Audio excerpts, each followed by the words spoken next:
Todos. La historia es nuestra, junto a Paula Molina.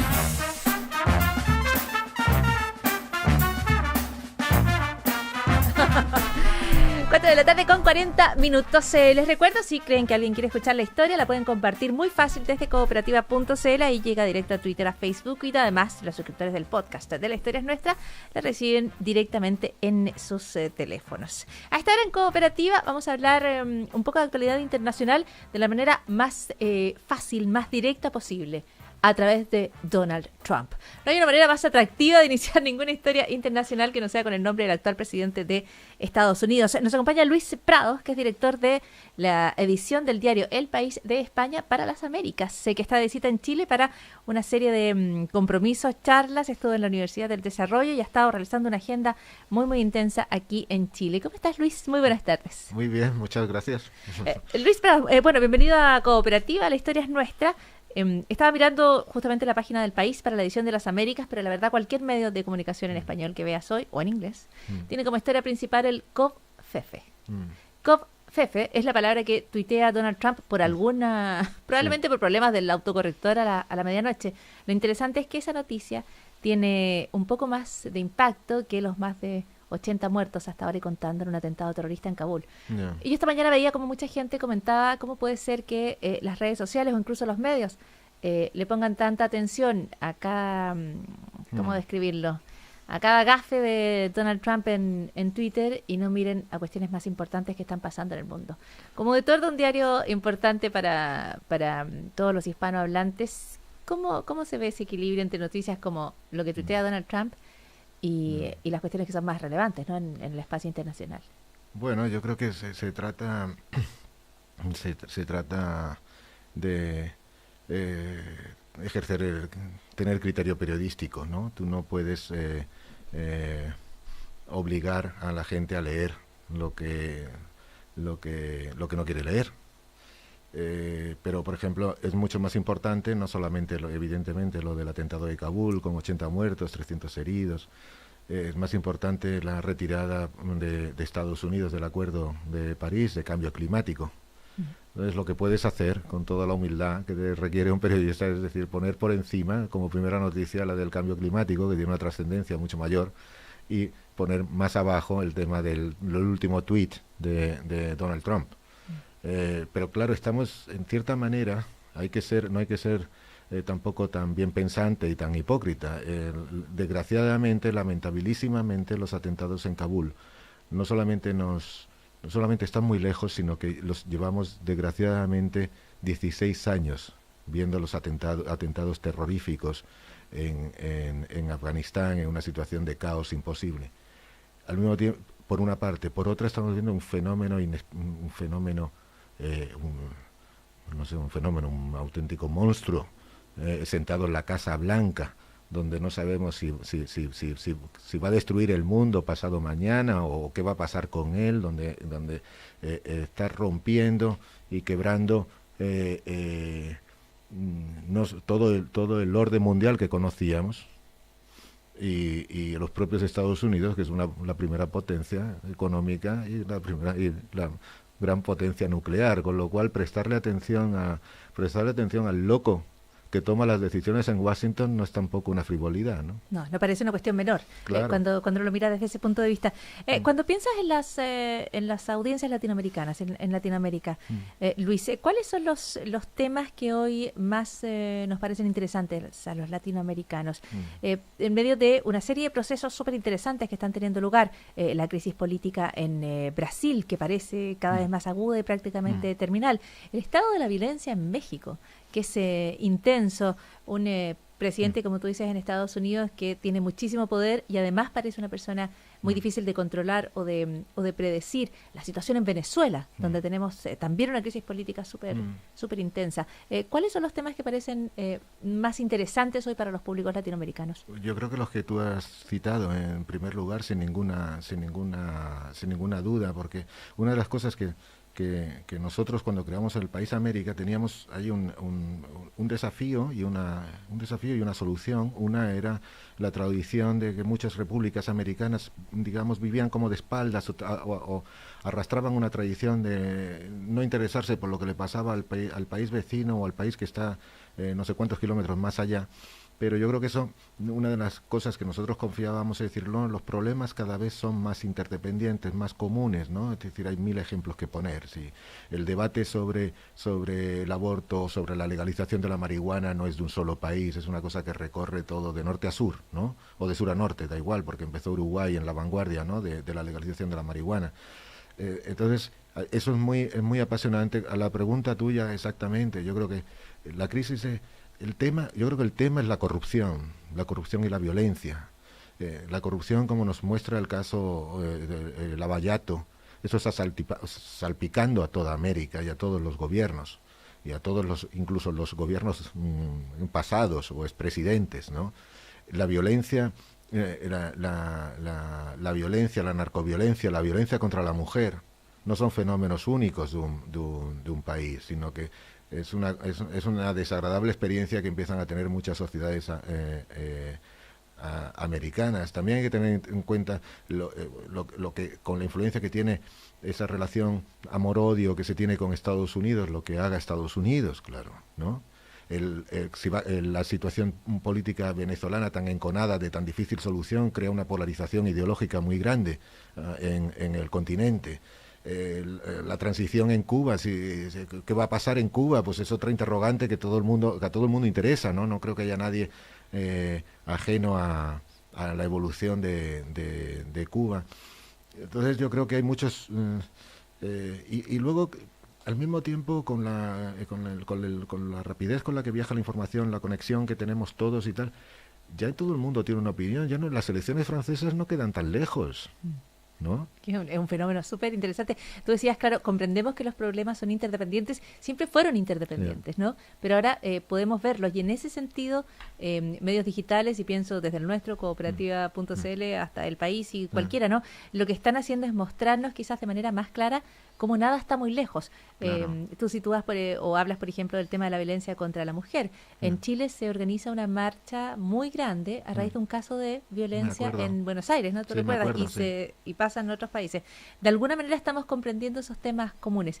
¿Tú ves a la sociedad latinoamericana como más progresista cuando vemos, no temas como detener la violencia contra la mujer, que no es de progreso, sino que es de humanidad, pero estoy pensando en reconocer los derechos trans, abrir la puerta a la adopción por parte de parejas homosexuales, reconocer mejor la diversidad? ¿Ves una América Latina que se vuelve más progresista?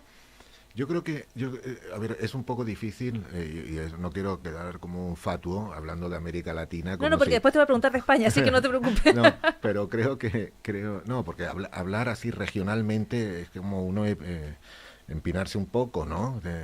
Pero creo que son sociedades mucho más conscientes de sus derechos, ¿sabes? Y por tanto, más exigentes, más demandantes, mejor informada, mejor educada. Y por tanto expresa sus insatisfacciones con el sistema político o con el sistema de poder de una manera más abierta que nunca antes, y al mismo tiempo son sociedades cada vez más cosmopolitas, mejor informada también de qué se hace fuera. Entonces, claro, todo eso, yo soy optimista, porque creo que sí están yéndose a sociedades más intransigente en lo que hay que ser intransigente, ¿no? Y por tanto más progresista. Más consciente de sus propios derechos. De sus propios derechos, ¿no? Sí. Y de sus propias carencias. Y de sus propios deseos de mejora. Es decir, esto no es intolerable que esto siga pasando, ¿no? Es muy interesante, yo creo, por ejemplo, ver de qué manera la desigualdad se convierte en un tema tan importante en América Latina, ¿no? Claro. Siendo el continente más desigual del mundo, no podía ser de otra manera. Pero durante mucho tiempo no fue el principal tema de conversación. Yeah. Vale. Sí, pero esas espirales de silencio se han roto. Entonces es como con la corrupción. Claro que sabíamos que a ver, no es que sea privativo de América, ni mucho menos, ¿no? Hay corrupción en todas partes, pero yo creo que ya para el poder es más difícil ocultarlo, ¿no? Y entonces la gente, en el caso de Brasil, por ejemplo, la independencia, al margen de la crisis política, económica de Brasil, pero es realmente sorprendente y en cierta manera admirable la independencia del Poder Judicial en Brasil. Es realmente sensacional, ¿no? Pero no sé cuántos hay, si 60 empresarios en prisión y no sé cuánto, y la media clase política procesada, es una cosa nunca vista, ¿no? Es un acto de independencia de parte del Poder Judicial, o al menos de algunos jueces, que es eso es un fenómeno, es un fenómeno tremendo, ¿no? Y que se ve en Brasil, pero no se ve en otros países todavía, ¿no? En otros países no ocurre. Claro, es lo que pasa en Argentina, por ejemplo, que la confianza que tienen en sus jueces es muy distinta a lo que pueden esperar hoy día los brasileños, por ejemplo. Claro, pero eso retroalimentan la sociedad en sus derechos, porque a veces ocurre que, claro, si los sindicatos no son independientes, el Poder Judicial no son independientes y demás, incluso es difícil ejercer nuestra profesión de periodistas porque no tienes fuentes independientes. Claro, no tienes gente a hablar. Luis Prados, tú dijiste las elecciones en Francia ya no parecen tan lejos para los latinoamericanos. Lo que hemos visto durante el último tiempo es ola de populismo que recorre Europa, inestabilidad, crisis en España, ¿no? Surgimiento de nuevos movimientos políticos. Hoy ya estábamos viendo que entiendo que hay huelga de Uber, huelga de los taxistas contra Uber y Cabify en Madrid, en Barcelona y prácticamente en toda España, y tengo la impresión de que han atacado a Pablo Iglesias en una de esas manifestaciones, ¿no? Y Pablo Iglesias es uno de los rostros nuevos que apareció en España. Me gustaría preguntarte un poquito en España de cuán inestable es la situación en política allá. Bueno, yo estoy un poco alejado de los asuntos de España, ¿no? Es decir, nunca he hecho información política en España, o sea que lo he seguido de cerca, incluso de lejos, incluso cuando vivía en España. Incluso cuando estabas allá. No, yo lo que creo es que por no entrar en la polémica, porque se ha escrito tanto y se han dicho tantas cosas sobre populismo o no populismo y tal, yo lo que creo que es que en las sociedades, no solamente europeas, o sea, creo que hay una crisis de representación política en general.